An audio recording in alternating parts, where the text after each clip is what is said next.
Penyakit autoimun sampai saat ini belum dapat disembuhkan. Yang dapat dilakukan hanya mengubah pola hidup menjadi lebih sehat. Penyakit autoimun dapat menimbulkan gangguan kesehatan lain pada tubuh. Salah satunya adalah lupus, dikarenakan sistem kekebalan tubuh justru berbalik menyerang organ tubuh Anda. Lantas bagaimana gejala munculnya penyakit lupus pada orang dengan autoimun? Profesor Iris Reganis, spesialis penyakit dalam konsultan alergi imunologi, akan memaparkannya untuk Anda. Dan hadir juga Riri, seorang autoimun yang menderita lupus, akan berbagi ceritanya untuk Anda pemirsa Hidup Sehat Plus. Kan dengar-dengar Mbak Riri waktu awal sakit tuh gimana sih ceritanya? Waktu awal saya sakit itu dok, kaki saya tuh bengkak gitu kan. Sebenarnya kalau katanya ada yang lemah lesu seperti itu tuh nggak ngerasa di saya, cuma saya tuh nyeri-nyeri sendi terutama di sekitar sendi tangan, Prof. Emang seperti itu ya, Prof, kalau sakit lupus itu? Kalau autoimun atau lupus memang seringkali nyeri sendi itu menonjol. Nah, masalahnya sekarang Riri pernah nggak sih merah-merah di sini kalau kena matahari? Kadang-kadang orang bilang kayak kupu-kupu, atau misalnya kena matahari kok rasanya nggak enak gitu. Pernah nggak kayak gitu? Nah, waktu yang saya alami itu nggak pernah tuh dok yang muka merah-merah itu gitu kan. Makanya agak kaget juga ketika saya ternyata kena autoimun lupus gitu, hanya dari kaki bengkak. Karena ketika kena matahari itu nggak ada merah-merah sama sekali. Memang ada kondisi seperti itu ya dok ya? Ada. Jadi kalau autoimun itu banyak sekali, lebih dari 100 ya saat ini diketahui. Nah, salah satunya yang terbesar adalah lupus. Nah, lupus juga bisa mengenai kulit ya, yang saya katakan tadi bahwa seperti kupu-kupu, tapi ada juga ya kaki bengkak misalnya tengah ginjal. Ya, ada juga yang kena organ yang lain, ya kena tiroidnya atau kena darahnya. Nah, itu yang harus dievaluasi. Ngomong-ngomong Mbak Riri waktu itu diagnosa ginjal ya? Iya, saya kena nefritis karena ada protein urin ya dok di situ. Itu khasnya. Jadi pada lupus nefritis atau SLE ginjal itu memang ada kebocoran daripada ginjalnya sehingga proteinnya keluar. Jadi kita sebut protein urea. Ya, jadi proteinnya muncul di kencing, di urin. Pas urinnya diperiksa ternyata mengandung protein. Nah, waktu itu Mbak Riri begitu juga? Iya, benar dok. Gitu ya? Sampai +4 protein saya waktu itu dok. Ya. Sempat dibiopsi nggak ya? Ginjal biasa itu dibiopsi. Biasa untuk diagnosa kita biopsi ginjal. Nah, kalau Mbak Riri gimana? Sempat dok, saya sempat dibiopsi ginjal. Sempat biopsi ginjal sekali. Memang di situ dinyatakan saya SLE nefritis tersebut dok. Kemudian dok, seandainya nih ada nggak sih perpindahan, misalnya kan sebelumnya saya di ginjal gitu. Ada nggak misalnya nanti kambuh atau nge-flare up tapi ke organ lain atau lari ke kulit gitu? Ada nggak sih dok kondisi kayak gitu? Jadi kalau lupus itu kan multi organ. Jadi dia bisa kemana-mana. Jadi misalnya dia udah kena ginjal, kita harus berhati-hati jangan kena organ yang lain. Ya, karena itu harus diperhatikan diet, pengobatan harus teratur, edukasi kepada pasiennya.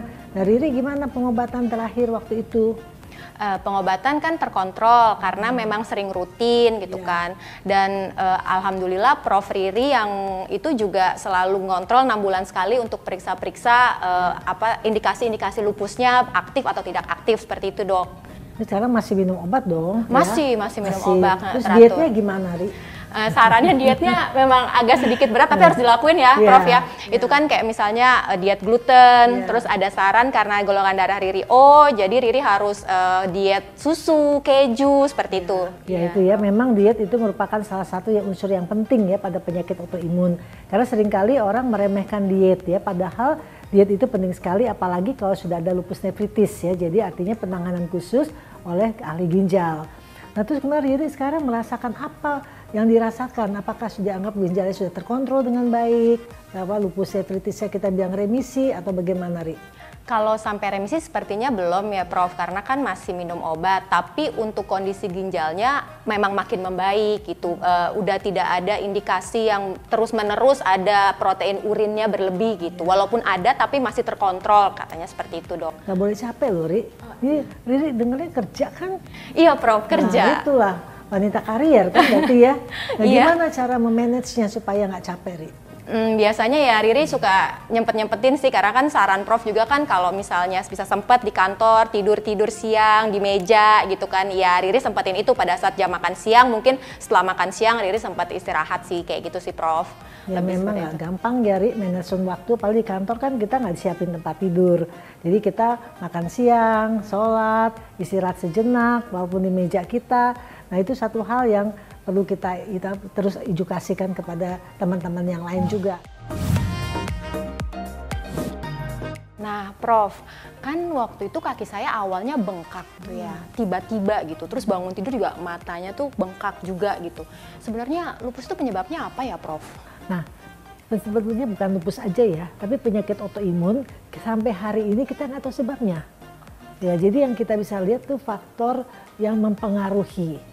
Ya misalnya faktor keturunan, genetik, kemudian faktor stres, itu yang paling banyak ya, stres, kemudian faktor lingkungan, pola hidup, gaya hidup, itu sangat mempengaruhi seseorang. Untuk terjadi kalau dia bakatnya lupus ya jadi lupus, kalau dia bakat penyakit lain ya penyakit lain. Kan tadi Prof ada bilang keturunan, memang kalau keturunan kan dari keluarga Riri kan nggak ada nih, maksudnya dari yang langsung mama, papa itu kan nggak ada gitu ya Prof.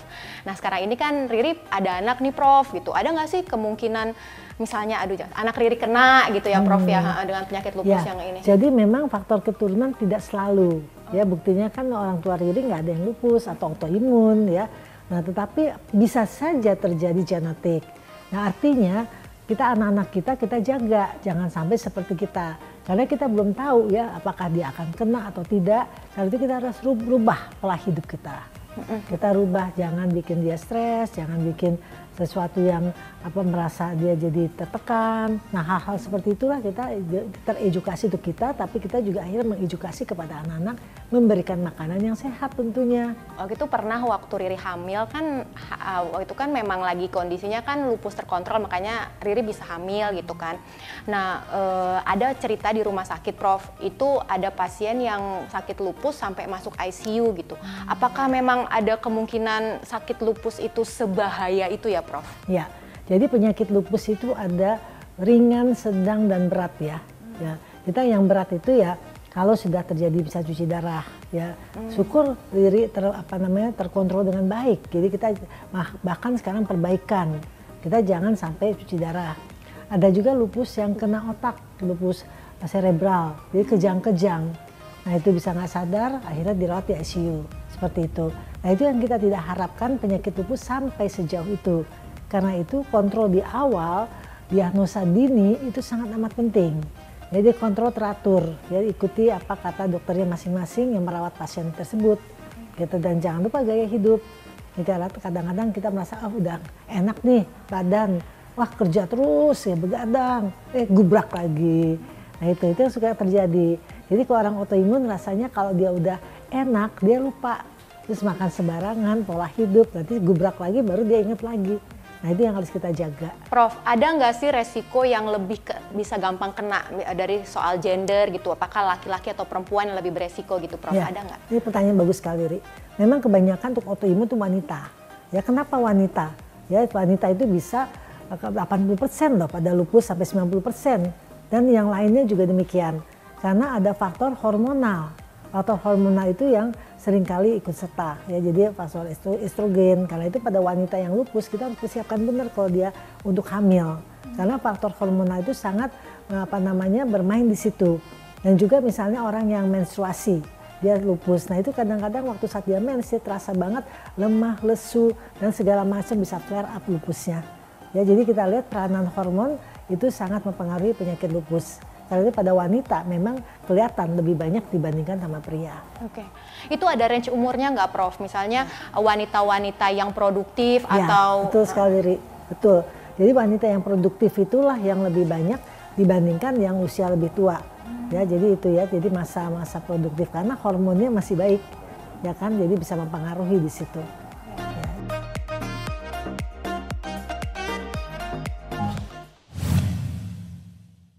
Nah Prof, ada nggak tips, kayak Riri kan udah punya anak nih, Riri pasti nggak mau dong anak Riri terdiagnos autoimun atau lupus atau apapun itu gitu. Ada tipsnya nggak ya Prof? Ya, sebetulnya kita harus bisa mencegah jangan sampai penyakitnya berlanjut.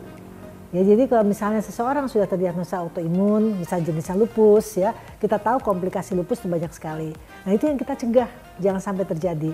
Yang kita harapkan lupusnya terkontrol dengan baik, yang kita sebut remisi. Jadi kalau dibilang sembuh tidak bisa 100% sembuh, tetapi penyakit itu bisa dikontrol dengan baik, mencapai remisi. Ya, di remisi itu bisa tanpa obat, hidup normal, tetapi tetap harus menjaga kondisi bahwa dia tidak seperti dulu lagi. Jadi dia harus jaga pola hidup, pola makan, istirahat, tidak boleh stres, manajemen of stressnya harus dijaga.